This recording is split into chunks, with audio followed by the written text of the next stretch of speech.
Distinguished ladies and gentlemen, delegates, I now move on to the next agenda item, item 6, decisions to be considered for adoption by the Conference of State Parties. Colleagues, the Bureau, in consultation with our regional groups, proposed to this conference 3 decisions. The draft text of these 3 decisions was introduced to delegations via your regional representatives in the Bureau, seeking approval by consensus by 15th April 2025. Since no objection was received by the deadline, in my capacity as the President of the Bureau and the conference, may I invite state parties to take action to endorse these proposals by which we would decide. First, that the 19th session will be scheduled tentatively to take place from 9th to 11th June 2026. Second, that we recommend to the Secretary General that the 19th and future sessions of the conference be provided with adequate resources and support, including for the accessibility of facilities and services for convening 6 official meetings over 3 days. And third, to further request the Secretary General to inform us in due course the issuance of the report of this session of the conference.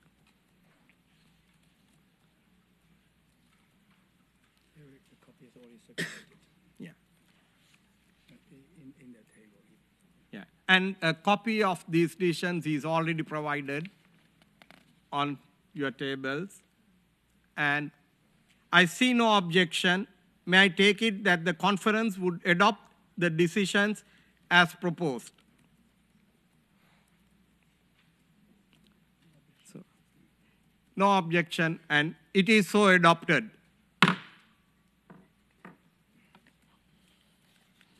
Ladies and gentlemen, we have now reached the closing session of the conference. I would like to invite the vice presidents of the conference, distinguished representatives from Canada, Peru, Poland, and Tanzania to say a few words before we close the meeting. First, I invite Ms. Elizabeth Tudor-Bays, Vice President of the conference from Canada, to make her final remarks. Floor is yours. Thank you so much, Ambassador and Chair. And I would first like to take this opportunity to thank you for your excellent chairship of this COSP. I know that you only just arrived not too long ago, and you did a fantastic job. So really, thank you for your incredible leadership. And I'd also like to thank my dear colleague Chatura from the Sri Lankan Mission for holding down the fort and really being a great colleague during our many hours of planning sessions. I would also like to take this opportunity to thank other fellow Bureau members and vice presidents, vice chairs, Ivana from Poland, Zuleika from Tanzania, and of course David from Peru. Your collaboration and camaraderie during this time has just been phenomenal. It's been a pleasure to serve with you. I would also like to thank our wonderful team from the UN Secretariat, namely the whole DESA team, and specifically Eric, for your fantastic work. None of this would be possible without you, so really thank you for your amazing job. And of course, thank you for all being here. Your passion and dedication to disability inclusion is inspiring and drives us to do more work to advance the rights of persons with disabilities. So thank you for showing up and being here. It's very much appreciated. I won't be long in my remarks. I think we've heard our fair share of lengthy remarks over this past week, but I want to highlight 2 things. First, you probably heard throughout this week about the many big events and milestones happening at the UN this year, with the 80th anniversary of the UN, as well as the Second World Social Summit. It will be a busy time. I don't think there's ever been a time being here that's never been busy, but it will be under a shadow of the liquidity crisis and discussions to reform the UN to address those budgetary issues. These challenges are great, but our commitment to disability inclusion is greater. So rest assured that Canada and the rest of us on the Bureau will continue to stand with you to ensure that persons with disabilities and their representative organizations can fully equally and meaningfully be involved in the UN's processes and have the representation that they deserve, all under the spirit of nothing about us without us. We will also continue to work with you to make sure that those facing multiple and intersecting forms of discrimination continue to be recognized and not left behind, as they too often are. As a Canadian, I'm particularly proud to see this year focus on Indigenous persons with disabilities and the challenges they face. The first time in COSP's history that we've ever recognized this particular situation, and I hope it won't be the last. On that note, to my second point, I want to stress that the UN and its processes, especially COSP, are so meaningful because of the large and active participation of persons with disabilities and their representative organizations and the many CSOs and NHRIs that we have here. And it would really not be the same of a conference without them and their voices and their advocacy. And quite frankly, we would not have the convention itself without their tireless advocacy efforts. So really, thank you for being here. So I conclude with a message directly to persons with disabilities, representative organizations, and all the stakeholders who have been tirelessly advocating for the rights of persons with disabilities. Your voices are heard, your voices are valued, your voices are respected, and your voices are needed. So please never stop sharing your perspectives and your ideas to us. The world is so much better with you in it. Thank you.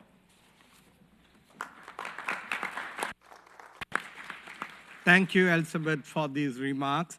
And may I now invite Mr. Pedros Peru for David Pedrosa, Mr. David Pedrosa, for your final comments. Muchas gracias, señor presidente. Thank you very much, Mr. Chairman. No problem about the name. That happens quite a lot.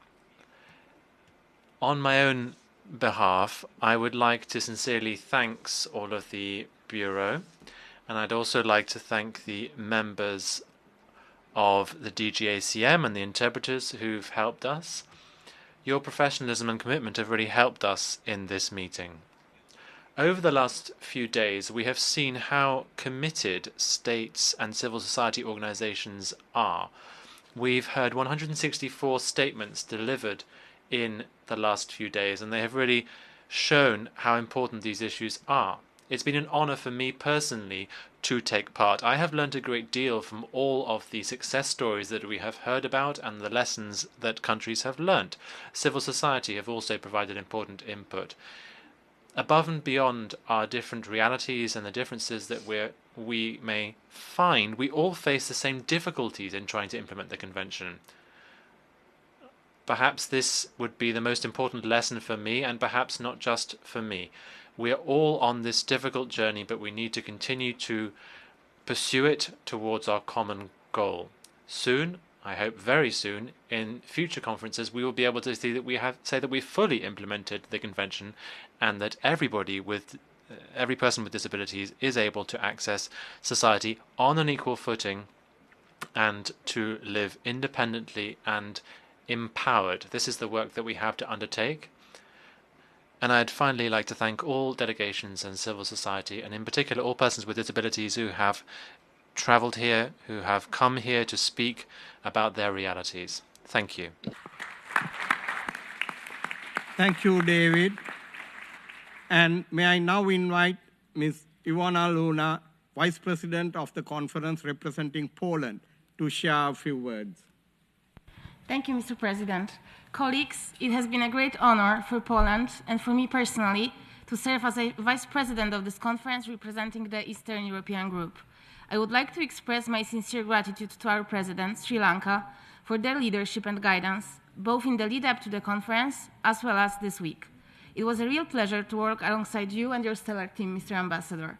I also warmly thank my fellow Bureau members, Lizzie, David, and Zuleika, for their dedication, and the Secretariat, especially our colleagues at UNDESA, for their invaluable support.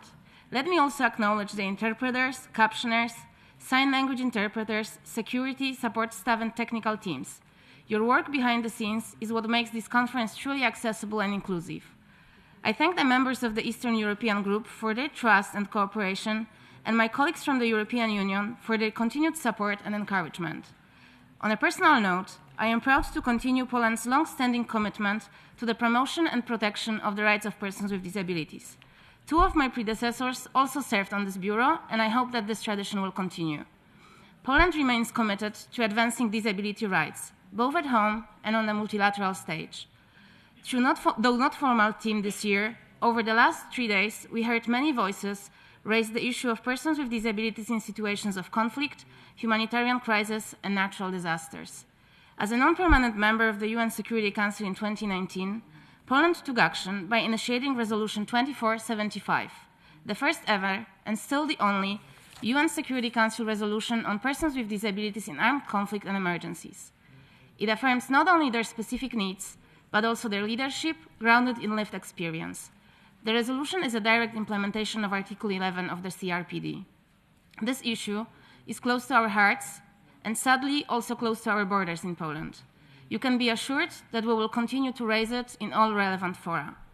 Finally, to the civil society representatives of the organizations of persons with disabilities and self-advocates, many of whom I've had the joy of meeting over the years working on disability inclusion, it was truly heartening to see so many familiar faces in the UN halls again.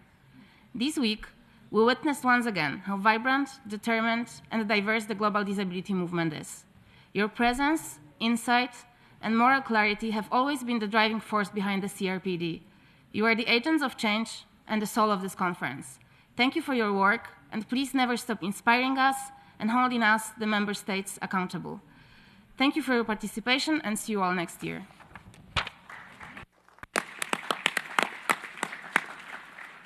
Thank you, Ivona. I will now kindly invite Ms. Suleika Thamwe, President of the conference from Tanzania, to deliver her remarks. Thank you, Chair. At the outset, I wish to thank you personally for your leadership and guidance in this session. I would also like to commend my fellow Bureau members for their tireless efforts in ensuring this session is a success. In a very special way, I extend my heartfelt appreciation to the Secretariat, notably UNDESA, interpreters, card service providers, and sign language interpreters. Your dedication and hard work have been instrumental in delivering a successful and inclusive meeting. Thank you all for your invaluable contributions. Personally, it is both an honor for the United Republic of Tanzania and a personal privilege for me to serve as the Vice President of the Bureau of the conference, representing Africa Group. It was a privilege to coordinate and chair Roundtable 1 on empowering persons with disability and enhancing social development policies through innovative financing. The Roundtable addressed the critical needs for adequate financing resources to advance disability inclusion, particularly in developing countries where poverty disproportionately impacts persons with disability. The discussions underscore the insufficiency of current funding mechanisms, including low levels of ODA, and called for comprehensive and innovative financing approaches. Excellencies, distinguished delegates, this session is also taking place at a critical time in the life of the United Nations. And with regard to the Second World Summit for Social Development, fortunately, such an opportunity has risen and has allowed to fully take into account the contributions and participation of persons with disability.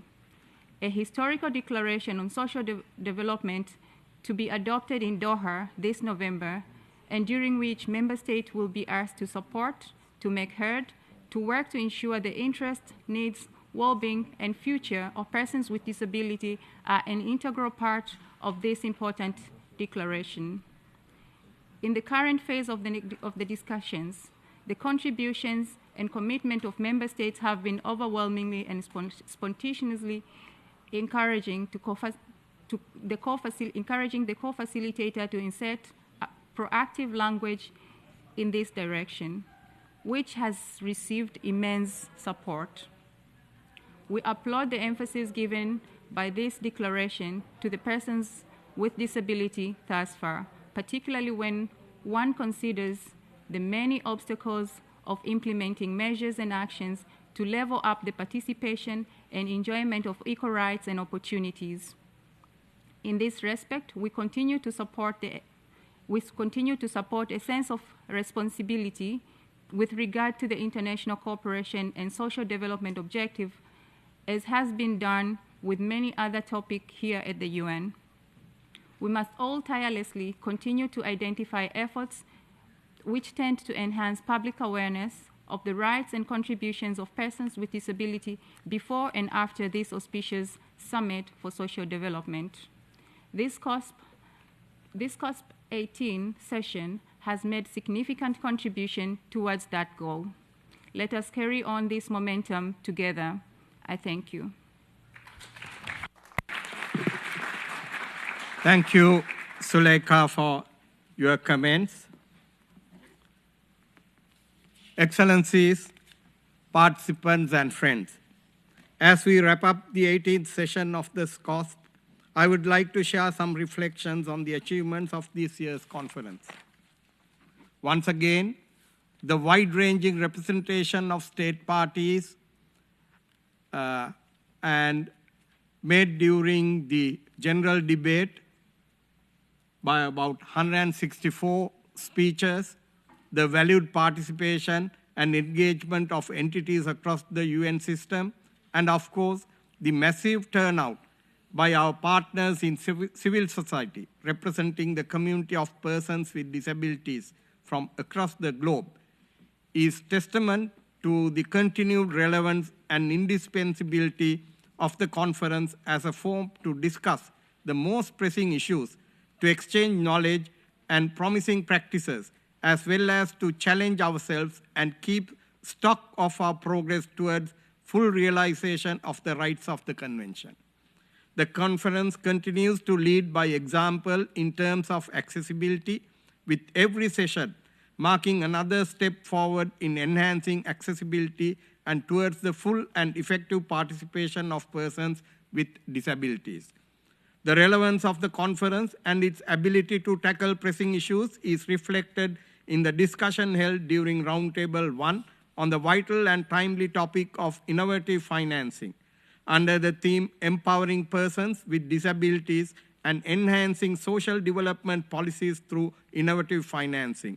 The panel touched upon key issues and challenges impacting the development and implementation of social development policies to empower persons with disabilities through the use of innovative financing, and deliberated on measures that could be undertaken by member states and other stakeholders to enhance social development policies through innovative financing that is disability inclusive. Likewise, the discussion during the second roundtable meeting revolved around the ongoing and rapidly evolving topic of artificial intelligence under the theme Leaving No One Behind, using AI as a tool for supporting inclusivity to strengthen the participation of persons with disabilities. Panelists explored the role and potential of AI to support inclusivity and facilitate persons with disabilities, full participation in all aspects of society on an equal basis with others through the promotion of AI development, and is human-centered and respects the right of persons with disabilities of all ages and in all their diversity across developing and developed countries. Last but not least, a milestone was reached during this session of the COSP, as for the first time, the conference focused on the status of implementation of the CRPD in relation to Indigenous persons with disabilities. Roundtable 3, entitled Recognizing and Addressing the Rights of Indigenous Persons with Disabilities and Their Role in Advancing Disability Inclusion, highlighted measures and promising practices to promote the rights, inclusion, participation, and empowerment of Indigenous persons with disabilities through the CRPD, and how to create conducive conditions with equal opportunities for the meaningful participation of Indigenous persons with disabilities, including Indigenous women with disabilities. Ladies and gentlemen, the conference will continue to set an example for future sessions. As president of the conference and on behalf of the Bureau, I would like to take this opportunity to assure you of the Bureau's utmost determination to build on the achievements and lessons learned of the 18th session to strengthen our collaboration with our partners across the UN and civil society, and to ensure that each session of COSP is marked by yet another step forward in our efforts to make the rights of the CRPD a reality. On that note, I would like to thank each of the vice presidents of the conference, Canada, Peru, Poland, and Tanzania, for your active and valuable cooperation in the preparation of the conference, as well as for successfully co-chairing and coordinating the various meetings of this conference. On behalf of the Bureau, I would like to extend a warm and sincere thank you to all colleagues at the Secretariat and their partners across and beyond the UN system who provided sign language interpretation, closed caption, and easy-to-understand documentation, and many more who provided services and supports. Collectively, you helped make this conference a success. The Bureau would like to acknowledge with appreciation the invaluable experience of the Secretariat, which has guided the Bureau in its preparations. Finally, I would like to extend our sincere thanks and gratitude to the many organizations of persons with disabilities and civil society who have traveled to New York to attend and participate in COSP. We count on you to keep holding us accountable and to push us to do better. Thank you for being here and for all that you do. We look forward to reconvening again next year at the 19th session. With this, I declare the meeting closed. Thank you. Congratulations, Ambassador. Thank you very much.